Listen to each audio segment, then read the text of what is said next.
Hello दोस्तों, मैं केतन कुमार आपका एक बार फिर से स्वागत करता हूं आपके अपने इस YouTube channel see your knowledge में, जहां पर दोस्तों आज हम करने वाले हैं डेमोन्स्ट्रेटिव प्रोनाउन। क्या दोस्तों? Demonstrative pronoun.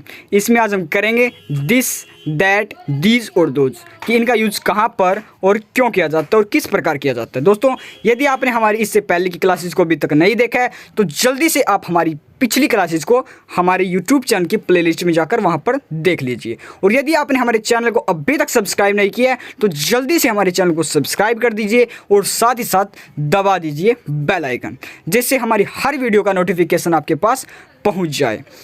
दोस्तों, वीडियो को ज़्यादा से ज़्यादा लाइक और शेयर करते रहिए। अब बात आती है दोस्तों डेमोन्स्ट्रेटिव प्रोनाउन की कि डेमोन्स्ट्रेटिव प्रोनाउन क्या है, हम इसका किस प्रकार यूज करते हैं। तो दोस्तों, डेमोन्स्ट्रेटिव प्रोनाउन ये हमारा सेकंड प्रोनाउन रहने वाला दोस्तों डेमोन्स्ट्रेटिव। इससे पहले था दोस्तों पर्सनल प्रोनाउन। तो डेमोन्स्ट्रेटिव प्रोनाउन जो कार्य करता है दोस्तों वह करता है पॉइंट आउट का। क्या दोस्तों?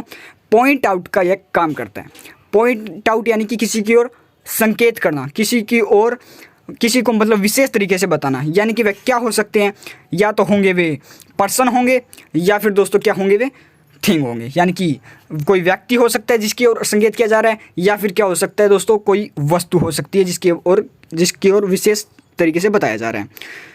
तो पॉइंट आउट का काम डेमोन्स्ट्रेटिव प्रोनाउन करता है। दोस्तों, इसमें हम क्या करेंगे, दिस, दैट, दीज और दोज को पढ़ने वाले हैं कि दिस का यूज किस प्रकार होगा, दैट का यूज किस प्रकार होगा, दीज का यूज किस प्रकार होगा और इसी प्रकार दोस्तों दोज का यूज किस प्रकार होगा।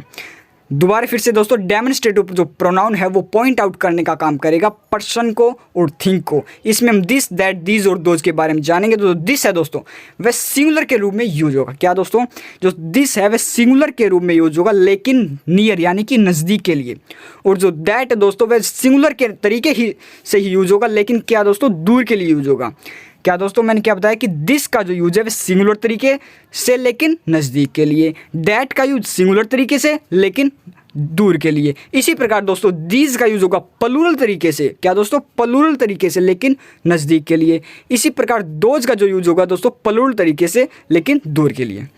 एक बार फिर से बता देता हूँ जिससे आपको बहुत अच्छे से समझ में आ जाए। जैसे दोस्तों जो दिस है, दिस का जो हम यूज करेंगे सिंगुलर नज़दीक में, दैट का यूज़ करेंगे सिंगुलर तरीके से दूर में, दीज का यूज़ करेंगे प्लूरल तरीके से नज़दीक के लिए और दोज का प्लूरल तरीके से फार के लिए। मैं और एग्जांपल लेता हूँ जिससे आपको बेहतरीन तरीके से समझ में आ सके। जैसे मैं कहता हूँ दिस इज़ एन एप्पल, तो इसका मतलब क्या हुआ? दिस का हमने यूज़ क्या किया था? दिस का हमने यूज़ किया था नियर के लिए और सिंगुलर के लिए। तो यानी कि जो एप्पल है दोस्तों वह क्या है? सिंगुलर है और हमारे नज़दीक है। सेकंड एग्जांपल है क्या दोस्तों? That is an apple.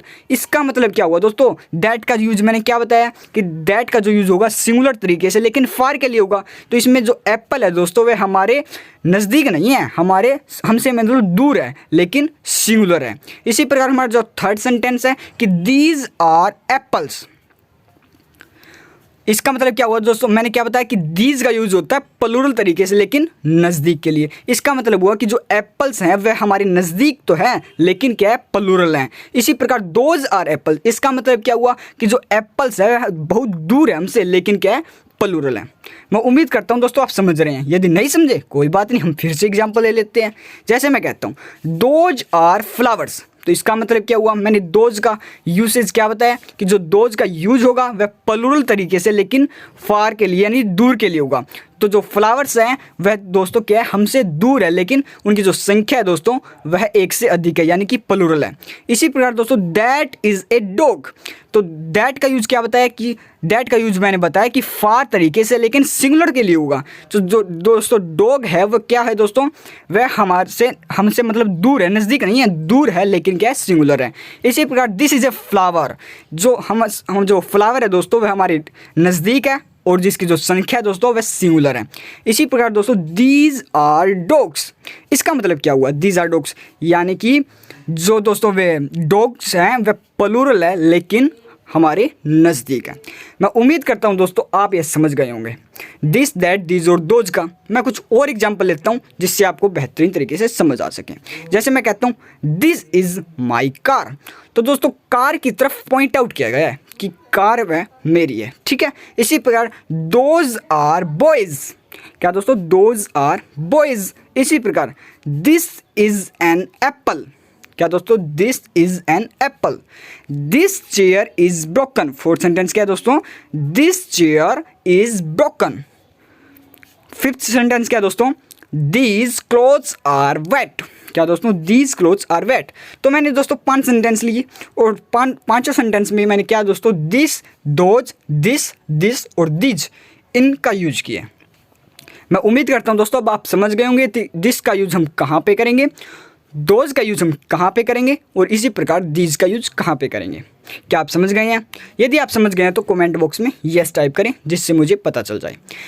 अब मैं कुछ और एग्जाम्पल ले लेता हूँ जिससे और बेहतरीन तरीके से समझ में आ सके। जैसे मैं कहता हूँ 6th सेंटेंस कौन सा हमारा, दिस इज़ माई चेयर।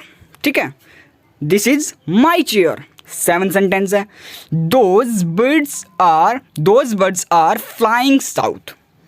क्या दोस्तों, those birds are flying south. 8th sentence है दोस्तों, दिस हाउस इज ओल्ड। हमारा जो 9th है दोस्तों, दीज आर हर क्लॉथ्स। 10 दोस्तों, can you eat all of those cakes. तो मैंने इसमें क्या लिया, this, those, this, these, those.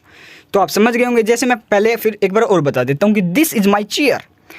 तो मैंने जो दिस का यूज़ बताया था वह किसके लिए बताया था, नियर के लिए, लेकिन सिंगुलर के लिए। इसका मतलब क्या कहा गया कि जो चेयर है वह मेरी है, जो चेयर है दोस्तों वह हमारे नज़दीक है। ठीक है, तो इसका मैंने क्या मतलब क्या हुआ कि जो चेयर है वह हमारे नज़दीक है। इसी प्रकार those birds are flying south. तो दोज यानी कि प्लूरल लेकिन फार। अब आप समझ गए होंगे, मैं उम्मीद करता हूँ। ठीक है दोस्तों, अब बात आती है कि एग्जाम में किस प्रकार क्वेश्चन आएंगे। यह बहुत मेन टॉपिक है, बहुत ही इंपॉर्टेंट टॉपिक। मतलब इंपॉर्टेंट बात यह है कि एग्जाम में किस प्रकार आएंगे।